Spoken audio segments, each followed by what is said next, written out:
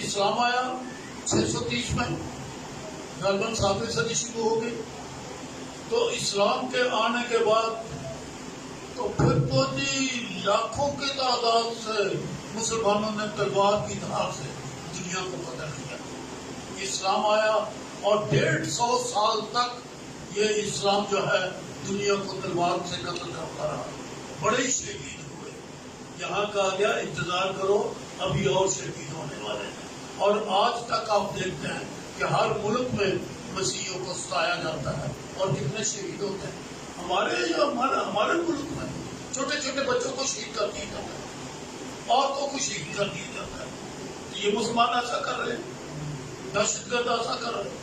اور پورے نیپال میں کیا ہوتا ہے، انڈیا میں کیا ہوتا ہے، برما میں کیا ہوتا ہے، اور یورپ میں کیا ہوتا ہے، اور سعودیہ اور دوسری جگہ جگہ پہ پوری دنیا میں، جب تک اور شہیدوں کا شمار نہ ہو جائے.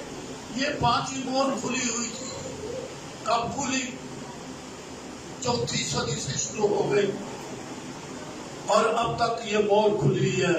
دنیا میں شہادتیں ہو رہی ہیں. لکھا کہ تھوڑی مدت آرام کرو. یہ کافی لمبے سال ہے. پھر 12ویں آیت پڑھ رہا ہوں. اور جب اس نے 6ٹھی مہر کھولی تو یہ دھیان سے ذرا سن لیں، میں یہاں پر ختم کر دوں گا. تو میں نے دیکھا ہے کہ ایک بڑا بھونچال آیا اور سورج کمل کی مانند ہو گیا اور سارا چاند خون سا ہو گیا اور آسمان کے ستارے اس طرح زمین پر گر پڑے جس طرح سے آندھی کے زور سے ہل کر انجیر کے درختوں سے کچے پھل گر پڑتے ہیں. اور آسمان اس طرح سرک گیا جس طرح مکتوب لپیٹنے سے سرک جاتا ہے، اور ہر ایک پہاڑ اور ٹاپو اپنی جگہ سے ڈل گیا.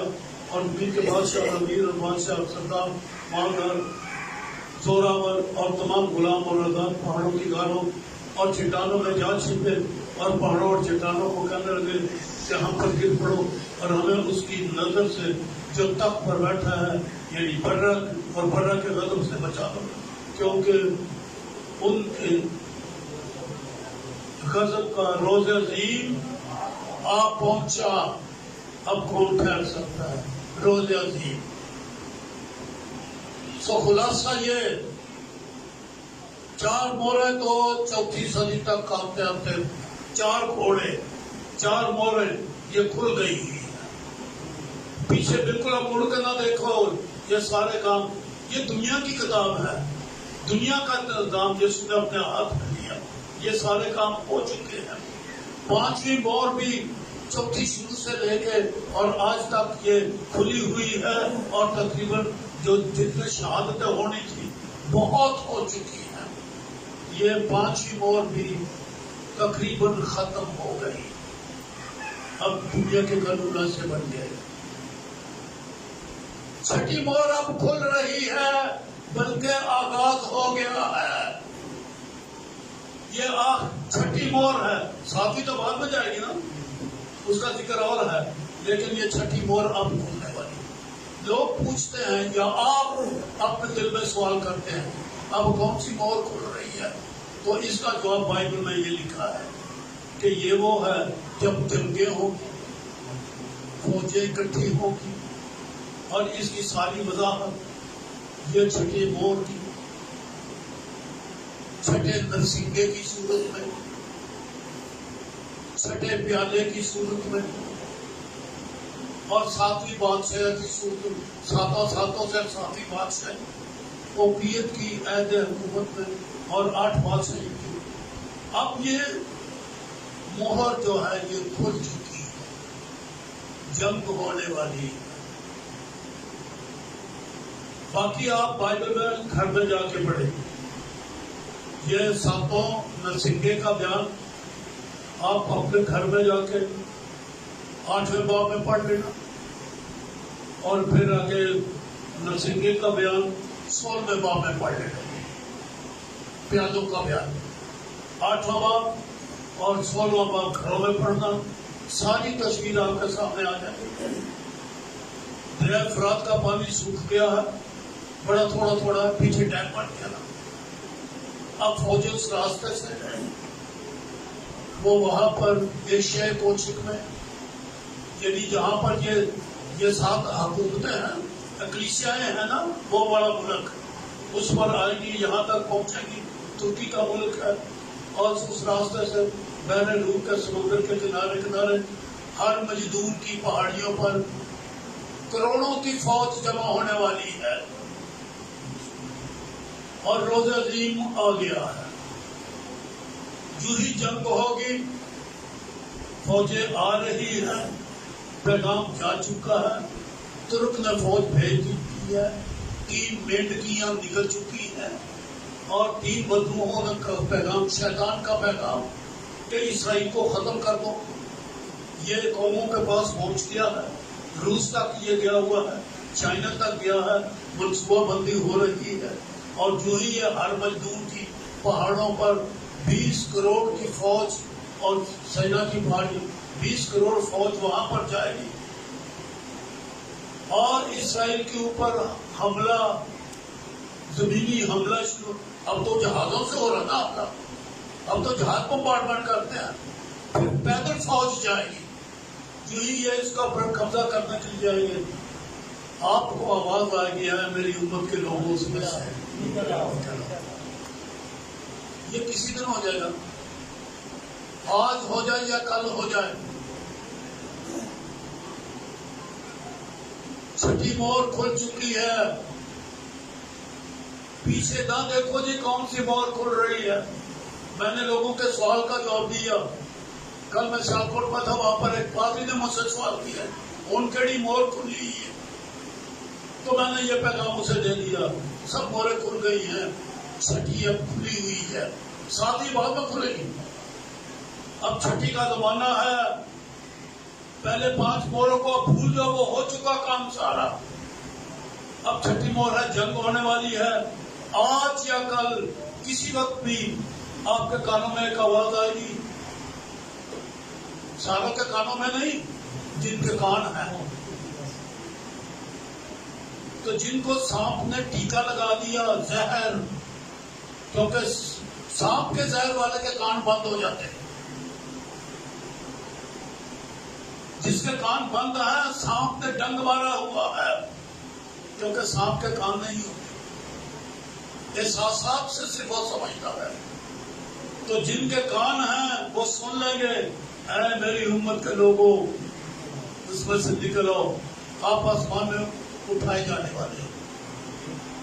اب آپ کے سوچنے سمجھنے کا موقع ہے، کب تک سوئے رہیں گے، اور وہ اچانک آ جائے گا۔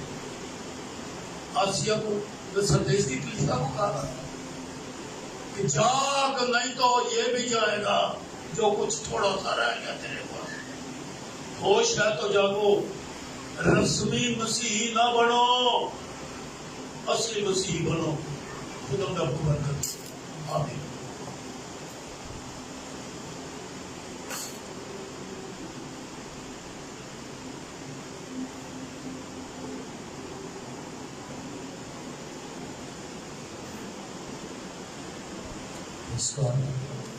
سروں کو خداوند کی حضور جھکائیں،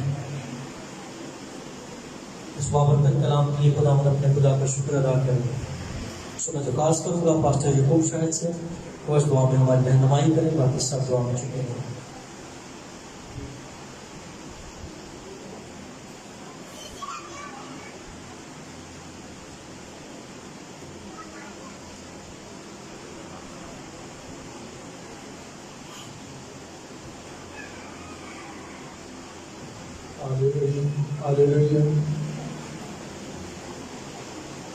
مہربان آسمانی باپ، ہم تیرا شکر اور تیری تعریف کرتے ہیں